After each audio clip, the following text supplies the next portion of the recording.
আমাকে বেকার নিয়ে এসেছে, বেকার। আমার ভালো লাগছে না এইসব ইভেন্ট, আমার ভালো লাগে না। আমি রাইডার হতে চাইছি না, আমার ভালো লাগে না। আমাকে জোর জবরদস্তি রাইডার বানানো হচ্ছে।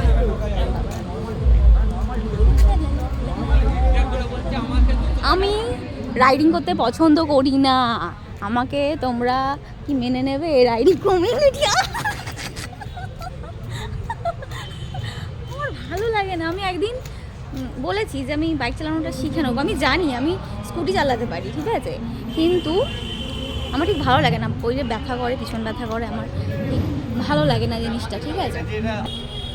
তো যেটা বলছিলাম, জোর জবরদস্তি আমাকে মানে পোকেমন রাইডার, না পোকেমন নয়, পেলিয়াম রাইডার বানানো হচ্ছে। তো আমার ভালো লাগে না, আমার পিছন ব্যথা করে, সেই জন্য আমার ভালো লাগে না জবরদস্তি। তো আমার ইচ্ছা আছে বলতে আমার ইচ্ছা হচ্ছে ভিডিও করবো বলে আমি বাইক চালানো শিখবো, হ্যাঁ। কিন্তু আমার ইচ্ছা নেই যে আমি লেডি রাইডার হবো, এরকম কোনো আমার ব্যাপার নেই। কারণ আমি হচ্ছি একজন ইনফ্লুয়েন্সার, ঠিক আছে। মেকআপ ভালোবাসি, ন্যাকামি করতে ভালোবাসি, ঠিক আছে। আমার জন্য এটাই ভাই ঠিক আছে। আমার সব রাইডার ভালো না লাগে না। এখন অনেক দেখছি লেডি রাইডার। কেন আমাকে তো নিয়ে আসা হয়েছে, হ্যাঁ আমাকে নিয়ে আসা হয়েছে, আমাকে জোর জবরদস্তি। কেন? আমাকে চলে যা, আমি বাড়ি যাবো না, চলে যা। আমি আসতে চাইছিলাম না, আমাকে জোর জবরদস্তি। এখন অনেক লেডি রাইডার হয়ে গেছে, তাদের জন্য অনেক অনেক অনেক ভালোবাসা।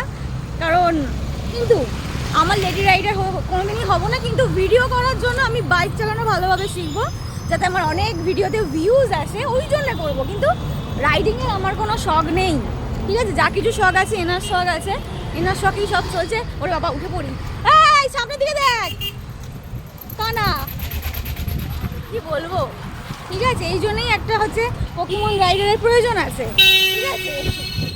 তো কিরকম ও ফোন দেখতেই ব্যস্ত, আমি আর কিছু বলবো না।